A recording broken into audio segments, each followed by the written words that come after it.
Yes, you read that thumbnail correct. RTS meets ARPG. My mind?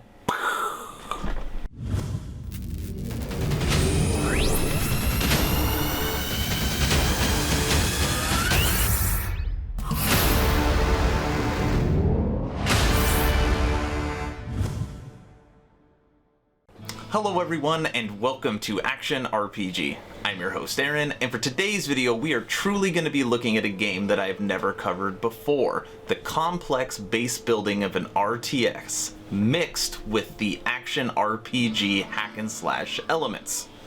It's literally two of my favorite worlds. And what game are we going to be discussing? It's called the Riftbreaker. We're going to be breaking down the game, talking about what it's about. We're going to look at the gameplay trailer and break down some non-edited gameplay itself. It's exciting stuff. But first, if you're new here, welcome. Here at Action RPG, I stream, I do tech reviews, I cover major gaming news, but the big portion of this channel, all things Action RPG. So if you grew up loving the Diablo series, if you're a fan of top-down isometric hack and slash style games, you are in the right place. So please consider subscribing and supporting smaller channels. All right, let's break down this abomination. As always, I will share my thoughts. Please feel free to share yours in the comment section below. Here we go. Alright, so let's jump right into this. So right now I am on Den of Geek. This is an article written by Matthew Bird. The Riftbreaker, release date, trailer, gameplay, and news. Got a little picture here, kind of looks like Zerg everywhere. Recently revealed strategy titled The Riftbreaker promises a compelling blend of base building, survival, and RPG mechanics. You play the role of Captain Ashley. You are the Riftbreaker on an elite scientist commando inside a powerful mecha suit. Read the description on the Riftbreaker on Steam. Enter a one-way portal to Galactia 37, a distant planet as far reaches of the Milky Way galaxy, with the purposes of building up a base that will allow you to travel back to Earth and further colonization. Same story all the time. Ashley's mecha suit, which she calls Mr. Riggs, lethal weapon reference, can withstand the harshest environmental conditions and has a full range of equipment for base construction, resource extraction, gathering specimens, and of course, combat. It is capable of traveling through rifts that connect space across vast distances. Your basic goal in the Riftbreaker is to build a rift back to Earth. Doing so will require you to gather a variety of materials and build a series of elaborate devices. Alright, skip that. Actually, no. Here we go. Perhaps the most intriguing element of the Riftbreaker is its action RPG combat. That's the name of my YouTube channel. When wandering the game's world looking for resources, you'll often have to participate in Diablo-esque large-scale battles that encourage you to upgrade your suit and skills in order to survive. We don't often see such an intense form of action RPG combat in games such as this, so we're incredibly eager to see how the Riftbreaker balances those elements. Alright, the rest of the stuff is boring. I am going to play the gameplay trailer for you, and then we're going to talk about this game together. Enjoy. Breaker Ashley, please report. Begin field-based setup.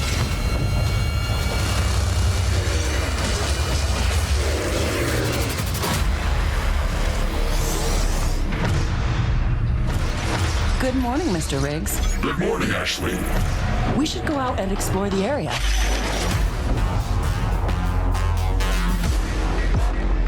There's a large hostile infestation nearby. Kill it before it kills us.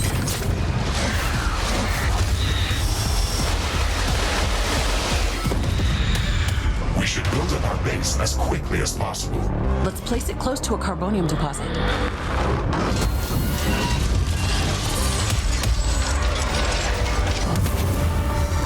Crafting completed. Base is under attack. We're ready for them.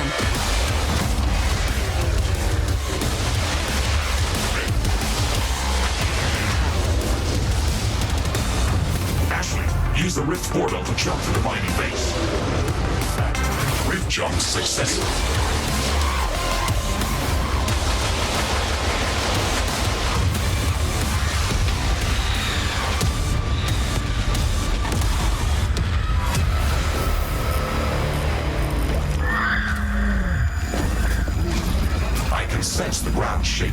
I estimate a few thousand creatures running at our base. Prepare yourself, Ashley. This will be a tough fight.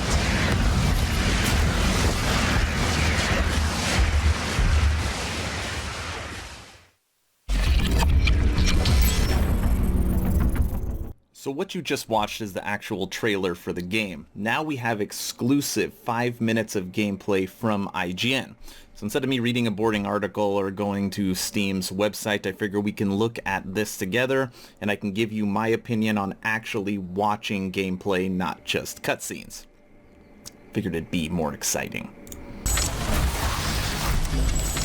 So looking at this right now, looks fairly basic.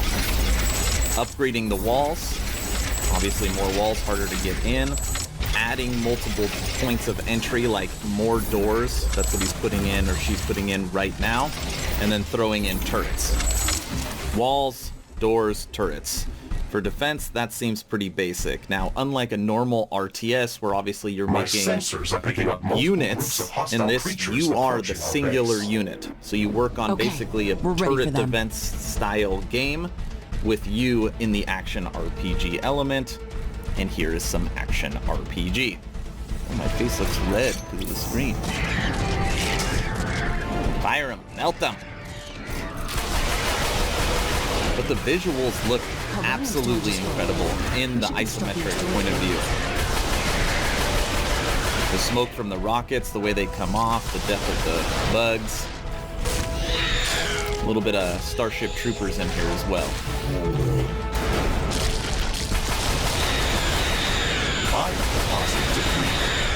What's interesting is as the game progresses, you have multiple bases all harvesting. So I'm trying to think of like if it's going to become more of an annoyance. It's like you're trying to build, trying to gather resources, trying to make your way back to Earth while simultaneously fighting 10 different fights. That's what would be cool, is if there was other units, then you could have other units stand guard. But look at all the different weapons the little mech has. Flamethrower, rockets, machine gun, quick movement bursts. Carbonium deposit depleted.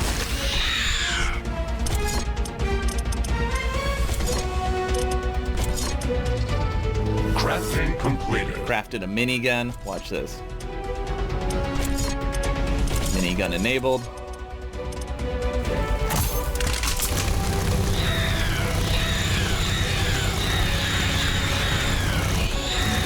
The bugs make kind of a sad sound when they're getting murdered. So then, per your bases, you can teleport to different ones, so you can kind of get right back into the action. So obviously, the radar for the other base went off, immediately teleported to that one, so then you can tear up all those guys. And as the game progresses, obviously the monsters will become larger and more difficult, but also your suit is going to become stronger and your base should have more protection.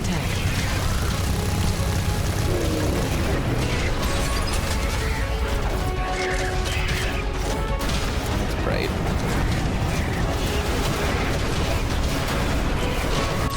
One of our buildings has been destroyed. Died. Whoa, look at that. Hold on.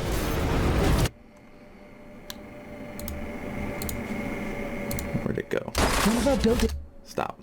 So check this out. So all these little green parts are different, basically, bases, I believe, what you can do. Oh, they're teleport. This is how you teleport. Different areas you could teleport to. And then here are the bases that you have constructed. Red is the bugs, the life on the planet that are trying to kill you. So check this out. At this base, which the person's at right now, all of this red is attacking his base. Check this out. Look at this red attacking the base. Look at this red. And more. And more. So you're talking about this has got to be towards the end game, at least I would think, where you are balancing building your defenses, making sure your base, you're crafting it for to fend off all these bugs, while trying the ARPG element of fighting it all off. Multitasking is going to be very important. in this. It's almost going to have to be like, get in there, shoot, shoot, shoot, bomb, teleport, shoot, shoot, shoot, bomb, build, teleport. I mean, you're really going to have to... I mean, this is going to take a great deal of RTS element, I think, over ARPG. Okay. It has been destroyed.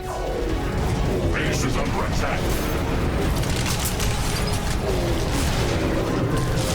The visuals are amazing.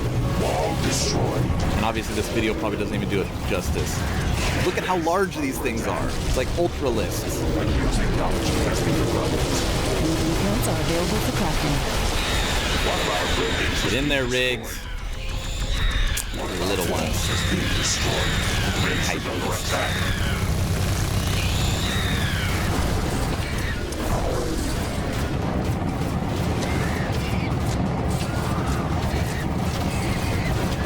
Wall destroyed.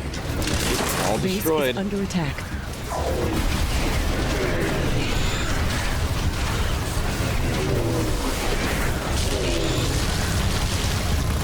This game looks so much fun.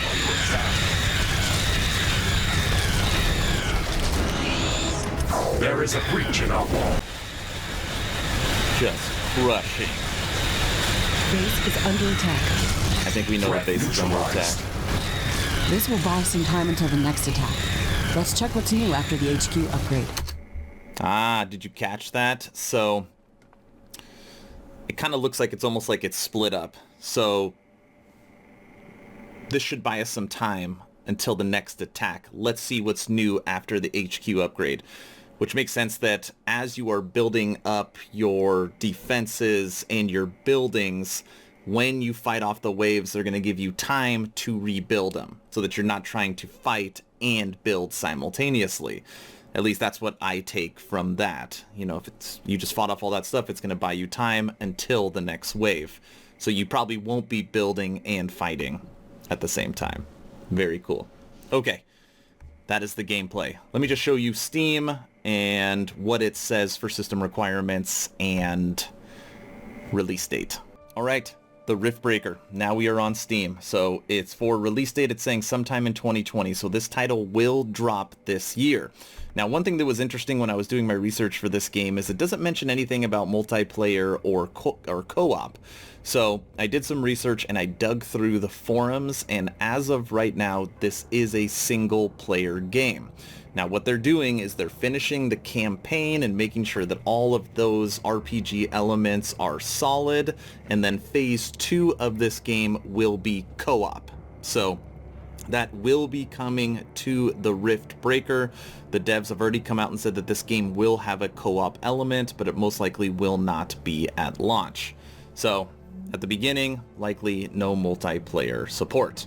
If you go down here, just do system requirements. There's nothing too huge, actually almost no hard drive, almost no RAM processor. That's all basic, but it does recommend a GTX 960 or equivalent. So you will want to have something higher on the GPU spectrum. Riftbreaker. Dude, look at that. The game looks cool. I really, really love the idea. I also like the idea that like this isn't going to be multiplayer where you're fighting against another person, but co-op is an amazing idea because then you could help each other out in various bases, and then the battles just become that much larger. Very cool. Maybe this is a new genre, RTS ARPG. We just need to keep adding letters. All right, that's all I got for you guys today. If you have not joined the official Action RPG Discord, please do that. We are over 120 members, great conversations every single day if you are looking for a new gaming community. Stay home, stay safe, join the Discord. Aaron